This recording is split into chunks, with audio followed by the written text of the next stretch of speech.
and Hill wasn't charged. Get BIN News on demand 24/7 on the iHeartRadio app. It's time to bring people back into the hiring process. If posting jobs online and screening applicants is failing, turn to the experts, Express Employment Professionals. Go to expresspros.com to find the location near you. Express blends tech with local support. That's expresspros.com. This is the KBLA Sports Minute with Ray Richardson. The Lakers and Clippers have 2 games left in the regular season beginning tonight. The Lakers are at home against Houston, the number 2 seed in the Western Conference. Although the Lakers have secured a playoff spot, they need to win their final 2 games to hold on to the number 3 seed. 7:30 tip-off tonight at Crypto.com. The surging Clippers, 16-3 since March 5th, play their final 2 games on the road. They're at Sacramento tonight at 7 at Golden State on Sunday. Very important game for the Clippers in Sacramento. A win helps the Clippers hold on to the number 4 spot and avoid the play-in round. The Dodgers are back home tonight after a 2-4 road trip. They kick off a 6-game homestand against the Cubs. First pitch tonight at 7:10. Patrick Carey is the new men's basketball coach at Grambling State University. Carey replaces Dante Jackson, who left the HBCU school for another HBCU, Alabama A&M. No debates, no speculation, just the info you need. That's your KBLA Sports Minute. I'm Ray Richardson on KBLA Talk 1580. Hey, this is Zoe Williams, the voice of reason, and for over 20 years, Parkside Economic Development Corporation has served Leimert Park and surrounding communities, empowering tomorrow's leaders and changing lives. Parkside EDC has awarded over $400,000 in college scholarships while sharing economic principles of the Big Five of money with students and their families. Parkside EDC partners with organizations like the Brotherhood Crusade to assure our youth have the financial acumen to succeed. Parkside EDC provides families and businesses with financial insights, offering free online, on-site, and on-air B-Warp presentations. The Black Wealth Attainment and Retention Programs helps our community acquire, sustain, and pass down legacy wealth. High school seniors can apply for this year's scholarship awards at parksideedc.org. Scholarships will be awarded at Parkside EDC's Gospel/Jazz Brunch on Sunday, April the 27th. For details, tickets, or donations, please visit parksideedc.org. This is a community call to action from KBLA Talk 1580.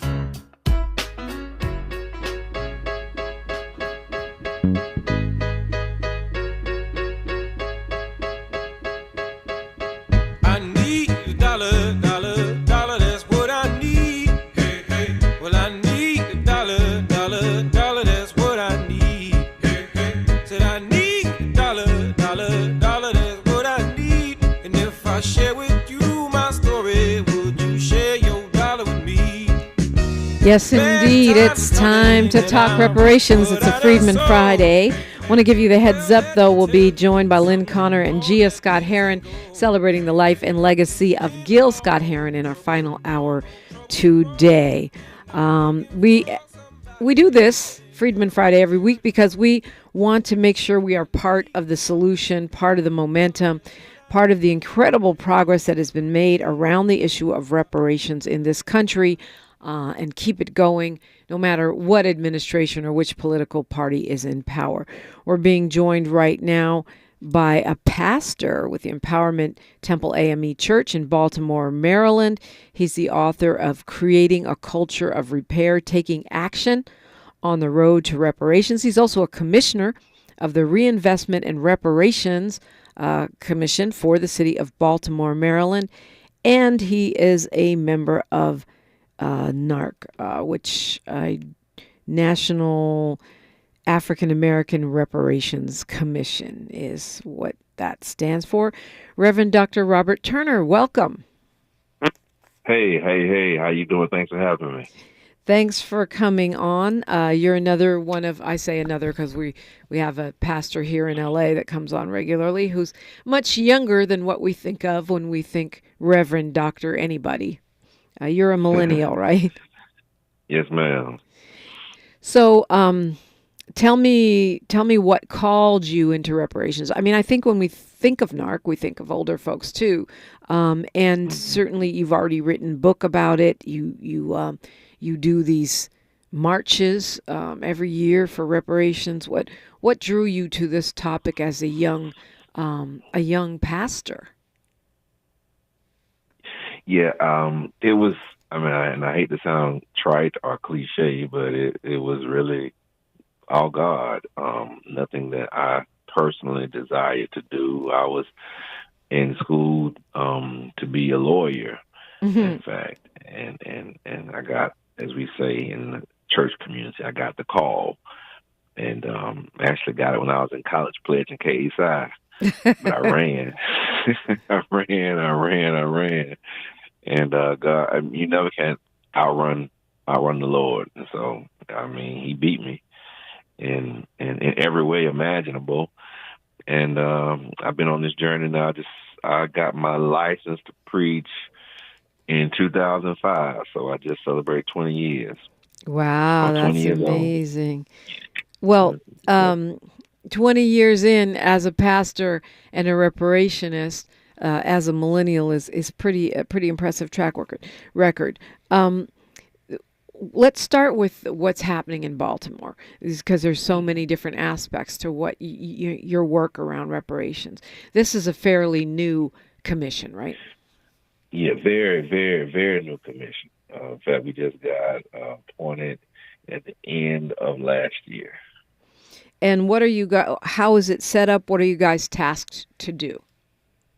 We're tasked to reinvest with the aim of repairing communities devastated per the ordinance by the war on drugs that we all know was definitely, and it's actually not been verified by leaked recordings of the White House. The war on drugs was essentially a war on Black people.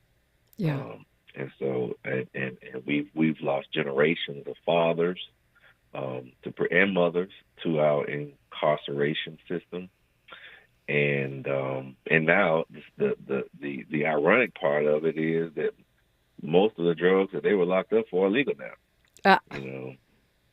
So, but they're still serving their time, and this commission is designed to reinvest money from, ironically enough and poetically enough, cannabis sales. So the tax revenue from cannabis that's legal here in the state of Maryland has been set aside for a reinvestment and repair fund that is sent to local communities that have to have a commission set up to disperse the funds. And Baltimore is one of the first cities in Maryland, and in fact, because of how they wrote the legislation in the state capital of Annapolis, the money has to be sent to the communities where the perpetrators were born in. Now, there was a debate because some of the Republicans want the money to go to the site of the arrest, where they were arrested. But the Democrats kind of won that argument to make the money go to the site of where the perpetrators were born. And believe it or not, 30% of all drug-related crimes, the perpetrators are born in Baltimore. So we get the lion's share of the fund. That's really interesting. It reminds me of the battle in California to count populations where the people are from rather than where they're incarcerated. That's right. It's like they try to use the carceral system to take our clout and our resources that are actually due, in this case, to Baltimore, which makes sense if the war on drugs was targeting probably a lot of folks from Baltimore in the state of Maryland.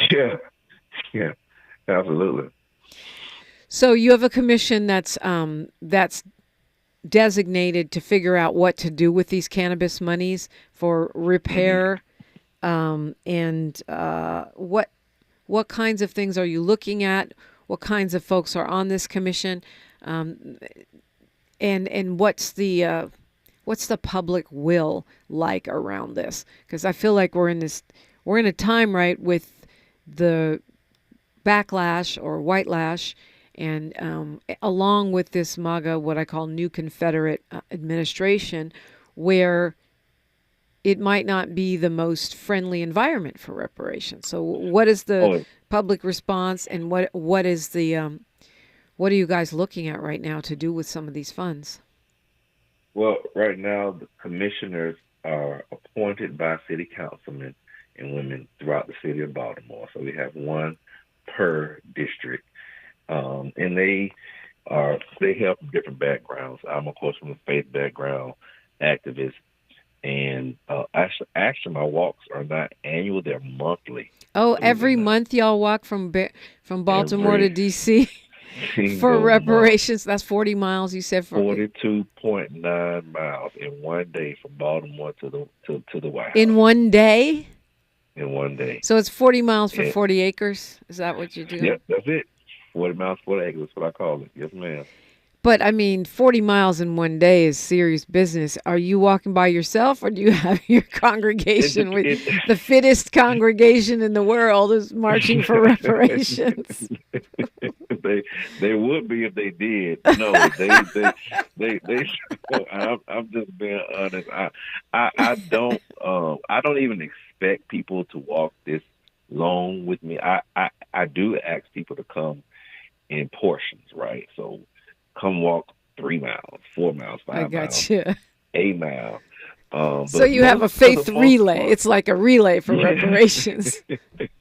I do the whole walk. Right. In one day.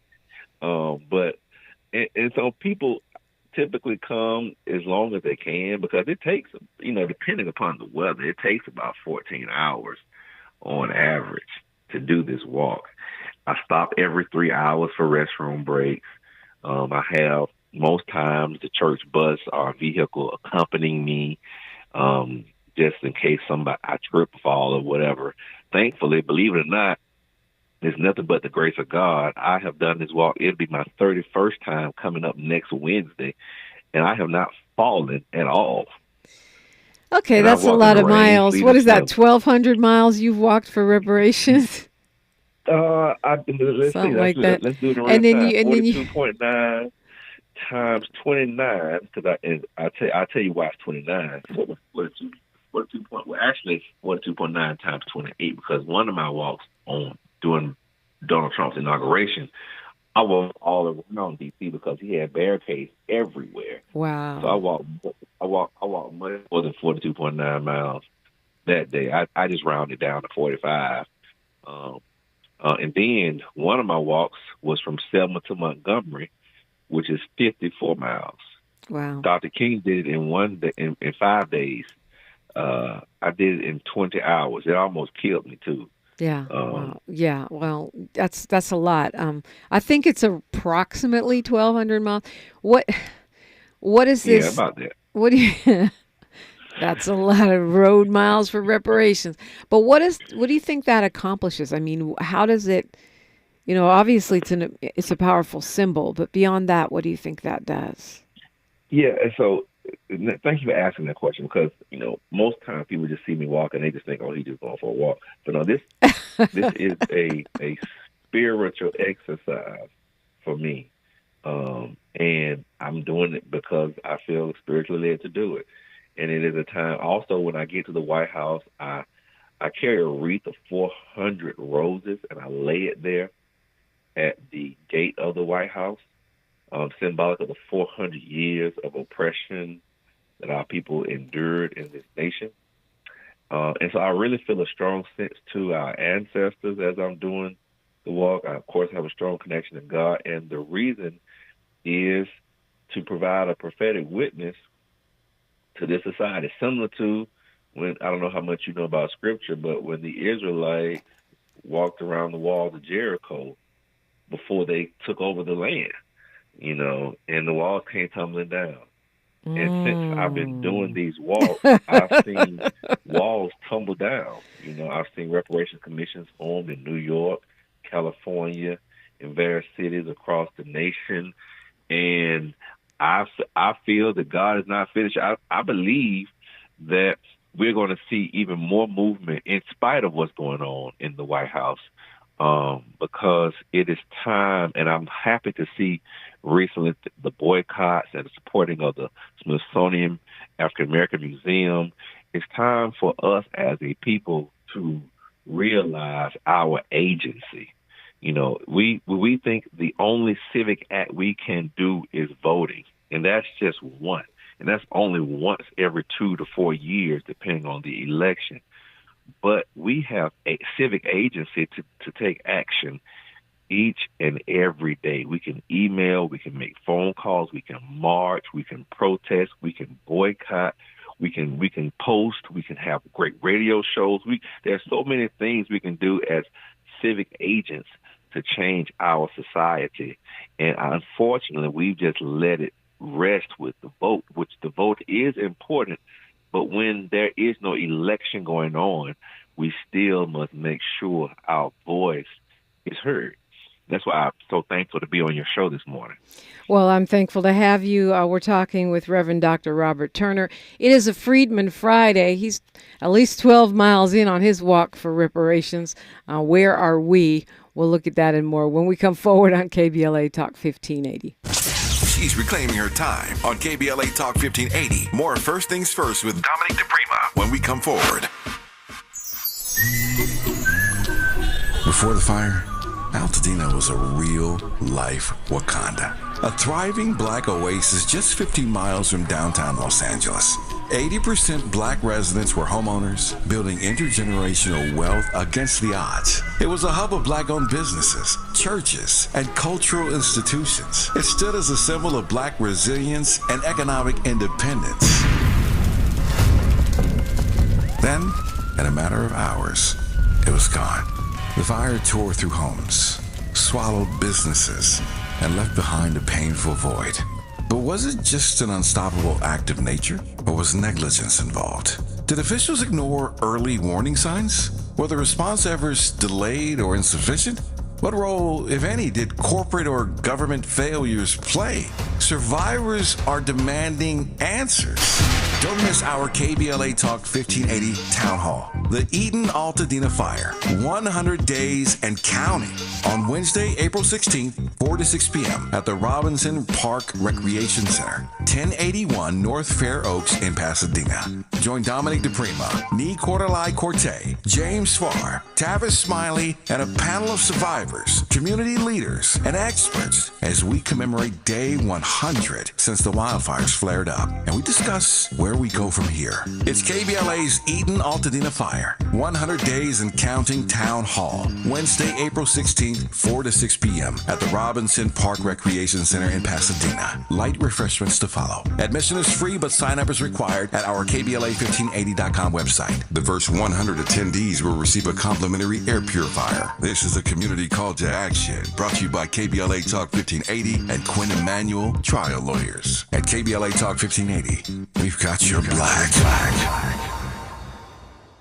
We all hear the radio ads about the IRS. They tell you to be afraid, to be scared, and they try to frighten you into calling. I'm not here to do that. Tax Relief Advocates is different. TRA is here to tell you that if you owe money to the IRS, whether it's $5,000, $50,000, or $500,000, we have a solution. It doesn't matter if you're sitting in your car, at work, or with your kids. No matter where you are, call now. 800-550-9651. Don't lose hope. TRA can eliminate or reduce what you owe to the IRS. Generous programs are now available that can give you a fresh start. Our passion is taxes and helping individuals fix their IRS problems. We have over 1,000 5-star reviews on Google and an A+ with the Better Business Bureau. You don't need to be afraid of the IRS any longer. End your tax nightmare today by visiting us online at TRA.com or call 800-550-9651. That's 800-550-9651. Tax Relief Advocates. Real solutions for real people. The conversation continues right now with Dominique DiPrima on First Things First. It is a Freedman Friday, and I always love when I get to talk with someone I've never had a chance to meet before. Reverend Dr. Robert Turner is our guest. He's a pastor at the Empowerment Temple A.M.E. Church in Baltimore, but also a commissioner of the Reinvestment and Reparations Commission for the City of Baltimore, Maryland, and a member of NAARC. So you, every month, you're marching for reparations, and I love what you were saying earlier, how there are levels to it. There's the political rallying, there's consciousness raising, and there's also a spiritual aspect to it. It's not ever part of our official portfolio, but that's been at the center of every major chapter of progress that we've seen in this country, right? I think about Harriet Tubman. I think about Dr. Martin Luther King Jr. I think about Malcolm X. I think of the underlying spiritual piece of our liberation or our progress. We've always had people of faith who led us through the darkest times. And it is because they did not go by merely what they saw that they could see even more for our future. If Harriet Tubman had only seen us as slaves, she would have never thought she could run away. If Frederick Douglass, both of them are actually hail from Maryland, if Frederick Douglass had only saw us as merely slaves, he would have never seen the opportunity for us to be free. You know, Dr. King had only saw us in a segregated South, or sitting in the back of the bus. We would have never had integration. If Malcolm X had only saw us as inferior, he would have never started us to even think about terms such as Black Power. I mean, and the list just continuously goes on and on with people of faith who don't see just the cardinal. They see the cardinal, but they see the spiritual. They see our future in a spiritual sense, and they lead us toward that. And I'm honored to be alive in this time, whereas my predecessors fought for emancipation, fought for integration. Now the last leg of our struggle for liberation is now the fight for reparations. How do other pastors and churches respond to your dedication to this issue? Do they think you're crazy, or are they coming along and starting to see what you see? It's funny. At first, they a lot of people thought it was like a joke. Like, he doesn't walk that far for real. You know, like that's not for real. That's hyperbole. But once I started going live doing my walk, and once a few of them start going with me and they see the road, I mean, it's one thing to talk about it, but it's another thing to get out there on that road and to see it, and to see me turn down rides, right? People have offered to give me rides throughout the whole thing. I mean, especially my walk from Selma to Montgomery, that's 54 miles. And for me to turn down rides, for me, and if you ever saw me, and if you just Google me, I don't have a walker's physique, right? I'm a big dude. I'm 6'6", 230 plus pounds. I'm no small guy, right? And so I don't look like a walker. In fact, reporters have asked me what was my training process for this. Had I walked, for 30 miles before? I said, who walked 30 miles? Had I done a marathon before? Of course not. The most I probably walked was to the mailbox, honestly, before this walk. But that's what God does. He takes people like Noah, who never built a boat in his life, to build an ark. He takes a stuttering Moses to free the Israelites. And so, I mean, like, that's just, God does that to get all the glory. And I'm not trying to turn your show into a sermon on Friday, but I'm so excited when I see it. And so preachers, of course, they didn't believe it. But now that they do and they see it, they're in awe, much respect. And they try to find ways to support. But honestly, I don't, they can walk with me or they don't. My whole thing is, can you support the cause of reparations for our people and not be afraid to proclaim it and to preach it and to do some lobbying and advocate for it? Because even in the state of Maryland, with the largest number of black legislators in the whole country. First black governor we've had. I thank God I was able to lobby with the help and support of others, the legislature, to, for the first time ever, pass legislation to establish a commission on reparations for the state of Maryland, and one of the original 13 colonies, slaveholding states, the most northern southern state in the Union that fought for both Confederacy and the Union. And it passed the legislature. Thanks be to God, it passed. But now we are waiting on our beloved governor, the first black governor we had in the state's history, to sign it. And I hope he does. I mean, we're advocating, we're lobbying. So if anybody who's listening to this radio station, please call the State House, the Governor's House in Maryland, Westmore. We need him to support this bill, to sign it into law. Wow, that's surprising. I mean, maybe not. Everyone's talking about how bright his future is, so maybe he has his eye on the White House. And just like the governor of California feels that signing reparations legislation will be a ball and chain for his political aspirations. And I've heard that. But my response to that is, as we've seen the last 5 years, really with COVID, nothing is guaranteed. Anything can happen. Yep. You're not, although I don't make endorsements, but I would not be mad at all if he ran for president. That's wonderful, great. We would love to see that, but right now he is the governor for the state of Maryland that we support, and he has a job to do to represent Maryland. And if the people in the legislature have voted and passed this, to not sign it because you're thinking about other things takes for granted where you are today. Yeah. It's well said. By the way, the number, in case you do want to call, is 410-974-3901.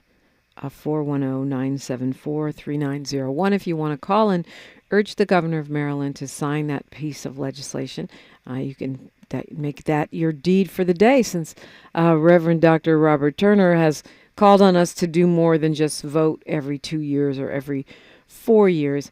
We do have a lot to talk about, but we're up against news, traffic, and sports. So the bottom line for what we discuss or we're talking about right now is that you're seeing movement among church folks, pastors, and sort of what we consider the respectability wing of black political movers and shakers in embracing reparations. Yes. They have been embracing it in full, and really, the more I talk about it, the more upset. And this is not just black people either. These are white folks who have conscience, who are upset, especially when you think about the fact that every other group in this nation has received some sort of repair, but black people, including the Confederacy, received reparations. Yeah. Everybody but black folks. And so when I say that to my Asian friends, to my white friends, to clergymen, black, white, yellow, brown, it's almost unanimous. Like, oh my goodness, this definitely needs to happen. Okay. We're talking with Reverend Dr. Robert Turner. It's a Freedman Friday, and it's only on KBLA Talk 1580. KBLA Talk 1580 is an intervention. When we come forward, includes you. KBLA Talk 1580, turning pain into power. I'm Bree Wood with 4 Things You Should Know with BIN News. Federal funding cuts are impacting the African American History Museum in Massachusetts, leading to potential program reductions and staff layoffs. The museum is seeking alternative funding sources to continue its operations. President Trump will undergo his annual physical exam today at Walter Reed in Maryland. He announced on Truth Social that he has never felt better. Results will be released by the White House physician before he flies to Mar-a-Lago. Black record executive Kevin Liles is seeking to dismiss a sexual assault lawsuit filed by a former Def Jam employee, arguing it's past the statute of limitations and lacks specific details. He denies the claims. And Robert F. Kennedy Jr. claimed a new research effort will discover the cause of autism by September, involving hundreds of scientists. Research shows black children are often diagnosed later than white children, potentially delaying important care. Get BIN News on demand 24/7 on the iHeartRadio app. It's time to bring people back into the hiring process. If posting jobs online and screening applicants is failing, turn to the experts, Express Employment Professionals. Go to expresspros.com to find the location near you. Express blends tech with local support. That's expresspros.com. This is the KBLA Sports Minute with Ray Richardson. The Lakers and Clippers have 2 games left in the regular season beginning tonight. The Lakers are at home against Houston, the number 2 seed in the Western Conference. Although the Lakers have secured a playoff spot, they need to win their final 2 games to hold on to the number 3 seed. 7:30 tip-off tonight at Crypto.com. The surging Clippers, 16-3 since March 5th, play their final 2 games on the road. They're at Sacramento tonight at 7 at Golden State on Sunday. Very important game for the Clippers in Sacramento. A win helps the Clippers hold on to the number 4 spot and avoid the play-in round. The Dodgers are back home tonight after a 2-4 road trip. They kick off a 6-game homestand against the Cubs. First pitch tonight at 7:10. Patrick Carey is the new men's basketball coach at Grambling State University. Carey replaces Dante Jackson, who left the HBCU school for another HBCU, Alabama A&M. No debates, no speculation, just the info you need. That's your KBLA Sports Minute. I'm Ray Richardson on KBLA Talk 1580.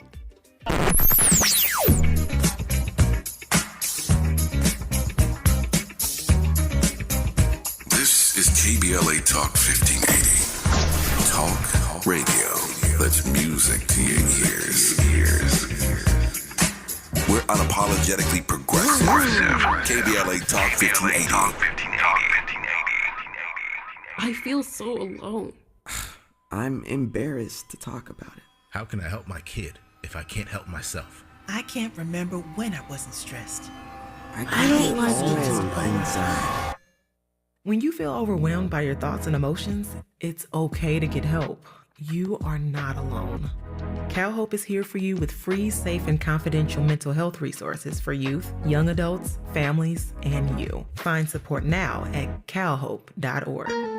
Hi, I'm Dominique DiPrima, and it's almost time to celebrate KBLA's 4th anniversary, coming up Juneteenth 2025. We'll be marking the achievement with 4 key community events, including a special symposium, luncheon, and brain trust hosted by me entitled The State of Black Women in Los Angeles. Keep it locked here for details on how to join us for this groundbreaking symposium examining the unique challenges, triumphs, and contributions of Black women in Los Angeles in the areas of education, healthcare, community leadership, cultural and political contributions. This public convocation will provide a critical forum to address the specific social, economic, and political realities facing Black women in LA today.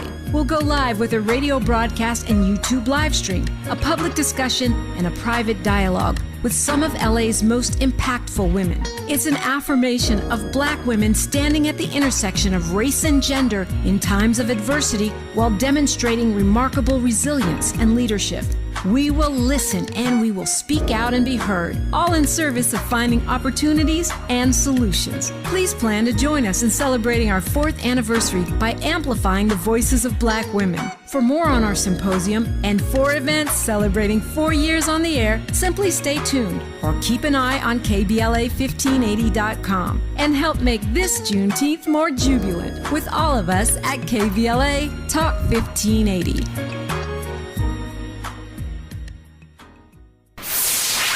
We're not for everybody, but we're for everybody. You're listening to KBLA Talk 1580. You're listening to A Friedman Friday. We're talking with Reverend Dr. Robert Turner. You're getting a lot of reaction in the chat room, Dr. Turner, and they are reacting to our conversation. Kwamel says Governor Newsom really fumbled, got himself practically seen as a turncoat. Michael Bird says emancipation plus integration plus reparations equals liberation. Well said, Reverend Dr. Turner. Molly Bell says, our Jesus walked on water now. Can any man top that? And she says, thank you. We're loving this pastor, Dr. Robert Turner. Walk on, my brother. Walk on. Morris wanted to know if you have ever been handcuffed and arrested for your work around reparations or any other civil rights piece. And yeah, there's more, but I guess I should let you answer his question. No, I've been harassed by police each time, but almost but I have not been arrested, thankfully. I try to, honestly, with the last few times, I just try to keep it moving. Honestly, I don't even give them a chance to, because I'm walking. You just keep walking. I'm not letting anybody stop me. I'm not speeding, obviously, because I'm walking. I've been approached by them for saying I'm walking on the street, but there are no sidewalks in those areas. So where am I supposed to walk? On water, dangerous. Pastor, on water. Yeah. Well, you know what? I think that, it's like you're doing them like Dionne Warwick. Just walk on by. That's right. Now, at the White House Secret Service, when I lay the wreath down, they don't like that too much. So they try to get me to do something with it. That's hilarious. But that's as close as I get to any confrontation. No flowers around here, buddy. Flowers. Yeah. So if we had someone call who's planning who wants to contact the governor in support of reparations, but what are they supporting? That the commission is already established. What is he signing? No, we have a commission for the city. Right. The legislation that passed, the legislation that passed, both chambers, the House and the Senate, which was a total great pleasant surprise to most people who are in the movement, because the Black Caucus really did a great job in pushing it, is for Maryland to have a commission for reparations. A statewide commission. Got it. And statewide commission. Yeah, just like we have a Los Angeles Reparations Commission, and we have a California one, and then there's one in Sacramento and San Francisco, and I think Berkeley. So yeah, understood. And they, well, maybe I should pose this as a question. There are some reparationists who feel that city and state are not appropriate. We should only be looking at the federal level. Others say, private sector, state, city, county, anywhere we can get it. What are your thoughts on that? I agree on the latter. I agree anywhere we can, because everywhere in this nation, people benefit off of our suffering. Mm. So in every place where the harm took place and by whom it took place, there should be reparations, or at least a commission to study how to get that done. But your commission in the city commission in Baltimore is not a study. It is actually dispersing cannabis funds. Have you guys? Yes, and it's brand new. So when will you actually start disbursements, and what kinds of things do you think you'll be funding?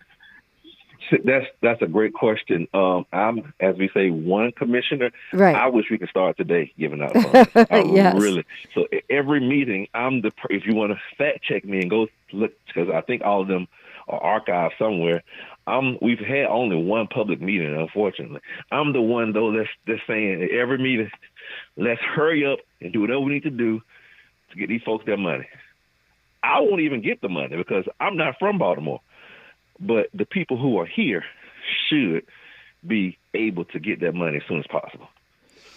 Yeah. And do you have a sense of what kinds of things you're looking at? It's interesting that Evanston, Illinois, which was the first city to actually, or I don't know if it's really a city, town, to start actually handing out dollars, has also used the cannabis model. Has there been discussion about, and they focused exclusively on housing, has there been discussion about what areas you might fund?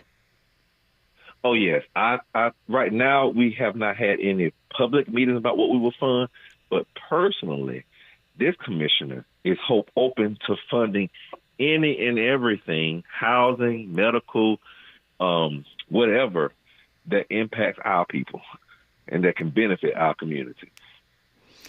And speaking of the anythings and everythings, you have written a book about reparations, which, is called Creating a Culture of Repair, Taking Action on the Road to Reparations. What is a culture of repair? It is what every other movement that I mentioned lacked, unfortunately. And so when we had emancipation, the 13th Amendment abolished slavery, but it really did nothing to change the culture. So as a result, we had what resulted in as Michelle Alexander calls the new Jim Crow, are slave by another name, right? With the incarceration system being utilized to re-enslave our people. Then after integration, we had laws to change that, to get rid of Jim Crow. But what happened? We had Jim Crow by another name, or the new Jim Crow. Every time we've had major societal legal advancement with integration of public schools, what did white folks do? They start these private academies because the culture never shifted. The culture never changed. So in my book, I list the longest list. I have the longest list of reparatory ideas done by an individual in the world, over 100 ways of doing repair. And a lot of that starts with the heart and what the intention behind your actions are. Because culture is changed by the changing of the value system and the heart of those in our community and in our culture. And so the book lists things that we can do, like with anything, with your body. I just left the gym this morning. Your body, in order for it to become stronger, you have to work at it. You have to work out. And the same thing, if we want to have this culture of repair, not just laws of repair, we must work at it and do these actions, not just, because I break it down in 4 categories. In the things individuals can do, things society can do, things institutions can do, and that's what most of your readers or most of your followers would say is the truest form, and I would agree, of reparations. But then the 4th category is spiritual reparations, things faith-based institutions can do to fully create this culture of repair that America and, quite frankly, the world desperately needs. When you talk about a list, and I have looked at your list, it is long, of things that are reparatory. 2 questions about that. One is, have you compared it to, say, the California Task Force recommendations or some of these other studies that have come out about reparation, and how, if so, how does it compare? I have not compared it per se, but I can say that the California Reparations Commission suggestions were a lot more state-focused, individual state-focused. This one is more universally focused and can be transferable to states, especially the 3rd chapter, where as it relates to institutional reparations. But you will find things in my book that you won't find elsewhere, especially as it relates to societal, individual, and spiritual reparations. Thank you for that question, because it allows people to know the institutional section may look the same, but the other 3 chapters are totally different. And what role do you feel the cash reparations plays in all of this? I think it plays a major role. I mean, for all of its flaws, slavery was very much so lucrative. It turned this nation from poverty to wealth almost overnight, the United States of America. It made the investment of Europe into America profitable almost 100 times over. Yeah. So I think cash, we'll be fooling ourselves if we acted as though having material repair or cash payment as a form of reparations is not needed. I think it's not the only form that's needed, because it's not the only way in which we suffer. But I think it's definitely a major part of any true reparatory measure. It is a Freedman Friday. You're always welcome in if you have a question or a conversation, 800-920-1580, or you can hop in the chat in the comments on YouTube at KBLA 1580, like so many others are doing.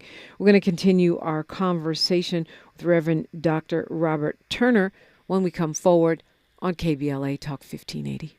More of First Things First with Dominique DiPrima when we come forward. Why'd I go to the doctor? One day at the firehouse, I was so lightheaded I could barely stand. Even my crew noticed. getting checked out was the right call. Turns out I have atrial fibrillation, which increases the risk of stroke about 5 times. Symptoms like irregular heartbeat, heart racing, chest pain, shortness of breath, fatigue, or lightheadedness can come and go. But if it's AFib, the risk of stroke remains. If you have symptoms, contact a doctor. I'm so glad I did. Visit notimetowait.com, sponsored by Bristol-Myers Squibb and Pfizer. Johns Hopkins University has found that just mild hearing loss doubles your risk of dementia, so hearing loss isn't something to ignore. But hearing aids are so expensive and ugly. Not anymore. Meet Audion Hearing. You can get nearly invisible hearing aids without a prescription starting at $98 a pair, and they're ready to use right out of the box. Rated the best hearing aids of 2025 by Forbes Health, and with over 1 million customers, Audion is easy to trust. Visit audionhearing.com. That's AUDIEN hearing.com. Hello, this is Dr. Rosa Milligan calling authors and business owners to register now for Black Writers on Tour plus Business and Tech Expo Saturday, April 26th, 10 a.m. to 3 p.m. at the Carson Community Center. Authors, aspiring writers, learn how to write, publish, and sell your book. Business owners, Black folks got the memo, and they're looking for you now. Let them know where you're at. Call 323-750-3592. It's a free event. You heard right, free. And there's something for everybody. Go to blackwritersontour.com and register today. 323-750-3592. Literacy and technology is everybody's business. Black Writers on Tour, Saturday, April 26th, 10 to 3 p.m. Admission and parking are free. See you there. 323-750-3592. Or visit Black Writers on Tour. Don't you miss it. KBLA Talk 1580. We've got a lot to talk about. KBLA Talk 1580, connecting you with services and solutions.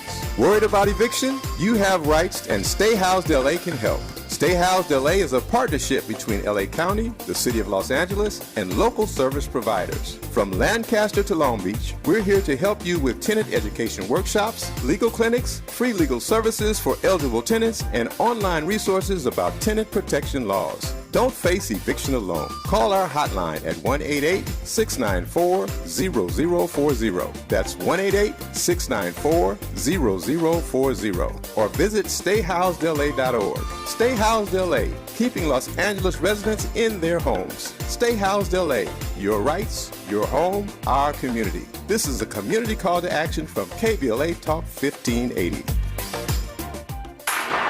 This is KBLA Talk 1580, where everybody is somebody and nobody is a stranger. You belong here. We're talking with Reverend Dr. Robert Turner. He is on the Baltimore City Reparations Commission, and he is an author. He's written a book called Creating a Culture of Repair, Taking Action on the Road to Reparations. He's also the pastor of Empowerment Temple A.M.E. Church in Baltimore, Maryland. And you've appeared on many mainstream media shows. You've been on 60 Minutes, ABC, BBC, MSNBC with Chuck Todd, Good Morning America, NPR. How do these folks, because I remember, I say this all the time, I've been talking about reparations for many, many years myself, when people thought it was a fringe issue. Dick Gregory and I used to talk about it starting way back in the 90s, the 1990s, when I was doing a show called Street Science. And people thought it was fringe. They thought it was crazy. There's many in the mainstream media that still report on it that way. What's been your experience in addressing the issue of reparations with these big mainstream platforms? Oh, it is still seen as a fringe issue, but it has built momentum. It has built momentum to such a point now where everybody but them are talking about it. It's all over social media. It's all on the radio shows. The only people not talking about it are your your MSNBCs, your Fox News, and your CNNs. And that's, to me, telling. Like, they can talk about everything else, but not that. And it shows that that's one thing that these mainstream media shows have in common. Like, they all want to ignore this movement. Yeah. But yet somehow you've broken through and gotten to some of them. Oh, yeah. I feel like I need to go back and pull those up. I just want to see the reactions. They, I mean, they have to, when they invite me on, I am going to talk about it. And I think that's important for all of our Black leaders to do, is not be afraid to talk about issues that directly impact Black people. And I think that's been part of our problem getting our issues heard, is that we're so kind and benevolent and open-hearted that we speak up for any and everybody, and which is great. I mean, the love of God is in our hearts. I know we are children of God. We are definitely that. But we also need to remember that we are important ourselves. And so as we advocate for other things, we need to first and foremost make sure we advocate for our community. And reparations is key. And that's probably why a lot of us don't talk about it as much, because it's one of the few issues that directly impacts solely Black people. It's interesting because I have heard a thread, I hear different arguments against reparations in different communities, but one of the ones that I most commonly hear from other Black people is, it's never going to happen. You are wasting your time. I hear that all the time in my walks, especially. I even hear that from white people. But my response to that is, if you went to any plantation anywhere in America in 1859, most of the Blacks on the plantations would say emancipation was never going to happen. Most of them will say emancipation would never happen. If you went to any school in America in 1953, before Brown, if you went to any school in America, any predominantly Black school in America, and asked if they felt integration would happen, 90% of Black folks, not even talking about white people, would have said, it ain't gonna happen. Yeah. But look what happened the next year. I mean, honestly, I remember that conversation before the election of President Barack Obama on the radio, people telling me that we're never going to have a Black president. Regardless how you feel about him, he was president for 2 terms. That's right. Yeah. That's right. So all I tell people is that it will never happen if we never fight for it. Yeah. But we got to fight for it. Everything we have gotten in this country, we had to go get it. They didn't just hand it to us. But it seems as though, and I'm talking about my generation now, that we have lost that kind of fight. We react when we get hurt, but the fact of proactively going after something, no, we want to react after something happens, but proactively going after something, it ain't gonna happen, and because we believe the same thing that folks tell us, which is so unfortunate, because we have much more. Think about this. We have much more at our disposal than Frederick Douglass or Harriet Tubman ever could have imagined having. Yeah. We have much more at our disposal than Malcolm and Martin ever could have imagined. But we're doing so little with it. Instead of using our social media platforms to advocate for true liberation reparations, we're posting TikTok videos. About dance moves. Could we do both? And I mean, Pastor, I love the dance. Could I have the? I get it. But that ain't gonna give us liberation. You can dance on the plantation. We always been dancing. No, he didn't. Shoot. I much rather dance after my reparations is done. Yeah, right. No. Rather have a victory dance. You've done a lot of things. I think 7 different churches that you've led, and one leg of your journey was in Oklahoma. You did some work in Tulsa, considerable work there. Why do you suppose you helped get burial sites excavated and they said you had your Bible and your bullhorn talking about reparations every week. Done your homework, yeah. But Why do you suppose that's such a stubborn situation with those survivors, like living human beings, not able to get any restitution for the Black Wall Street? Yeah. That because we ignored it for so long as a people, nobody else would take our issues seriously. And somebody inspired by God does something crazy, like go out there every week to City Hall with a Bible in one hand and bullhorn in the other, and will not be moved. And when the mayor comes to events, I'm not just so impressed with him coming to our churches that I don't ask him the tough questions. And that's the thing when I challenge my other clergy members. Don't be just so caught up in the fact that, elected officials come.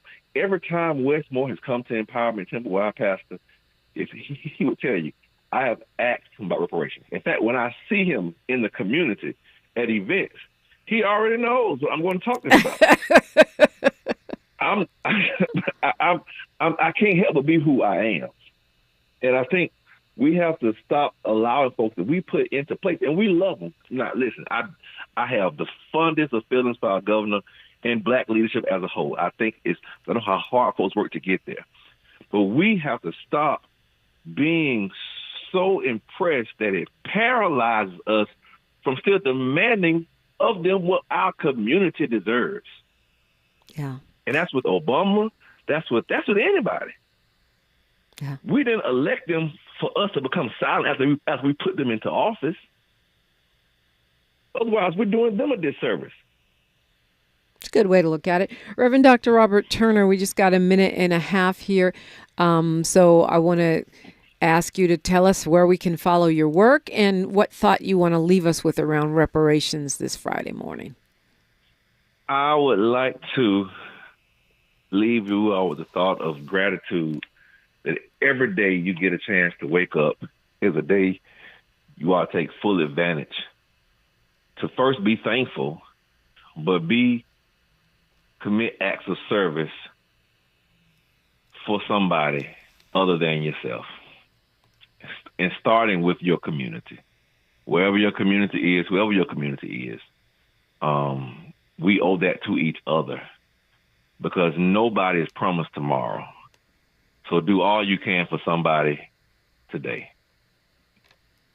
Are you on social media? Can we follow your website? If people want to march once a month with you for reparations, 40 miles for 40 acres, how can we do all that? I'm on Instagram at Rev Dr. Dr. Robert Turner.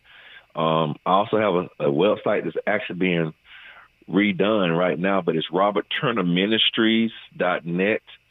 I was on X until Elon Musk started doing his craziness, so I cut out my account.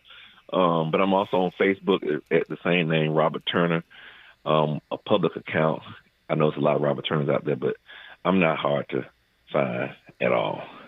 And, of course, every Sunday, as we call her the most powerful place on the planet, Empowerment Temple, try to give a word. And my walk for this month is April 16th. Walk for next month is May 16th. So those are 2 dates that people can already put on their calendars. And keep me in prayer, and hopefully we will have this issue, reparations, resolved in our lifetime. Well, Reverend Dr. Robert Turner, it's been a pleasure talking with you, and thanks for all the work you're doing. Anytime. Thank you for having me on. Indeed. Lynn Connor and Gia Scott Heron are next. We're talking Gil Scott Heron and their incredible new piece, Uplifting His Legacy. That's next on KBLA Talk 1580.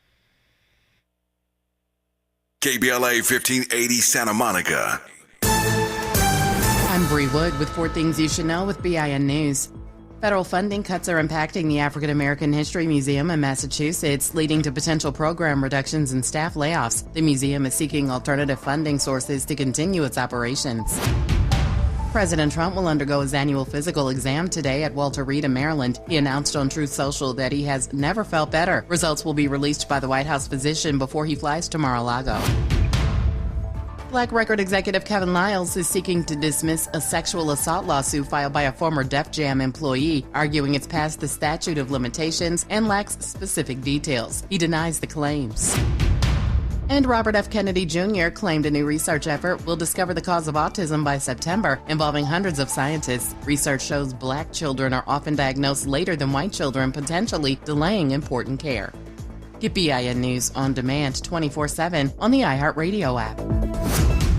It's time to bring people back into the hiring process. If posting jobs online and screening applicants is failing, turn to the experts, Express Employment Professionals. Go to expresspros.com to find the location near you. Express blends tech with local support. That's expresspros.com. This is the KBLA Sports Minute with Ray Richardson. The Lakers and Clippers have 2 games left in the regular season beginning tonight. The Lakers are at home against Houston, the number 2 seed in the Western Conference. Although the Lakers have secured a playoff spot, they need to win their final 2 games to hold on to the number 3 seed. 7:30 tip-off tonight at Crypto.com. The surging Clippers, 16-3 since March 5th, played their final 2 games on the road. They're at Sacramento tonight at 7 at Golden State on Sunday. Very important game for the Clippers in Sacramento. A win helps the Clippers hold on to the number 4 spot and avoid the play-in round. The Dodgers are back home tonight after a 2-4 road trip. They kick off a 6-game homestand against the Cubs. First pitch tonight at 7:10. Patrick Carey is the new men's basketball coach at Grambling State University. Carey replaces Dante Jackson, who left the HBCU school for another HBCU, Alabama A&M. No debates, no speculation, just the info you need. That's your KBLA Sports Minute. I'm Ray Richardson on KBLA Talk 1580. Before the fire, Altadena was a real-life Wakanda. A thriving Black oasis just 15 miles from downtown Los Angeles. 80% Black residents were homeowners, building intergenerational wealth against the odds. It was a hub of Black-owned businesses, churches, and cultural institutions. It stood as a symbol of Black resilience and economic independence. Then, in a matter of hours, it was gone. The fire tore through homes, swallowed businesses, and left behind a painful void. But was it just an unstoppable act of nature, or was negligence involved? Did officials ignore early warning signs? Were the response efforts delayed or insufficient? What role, if any, did corporate or government failures play? Survivors are demanding answers.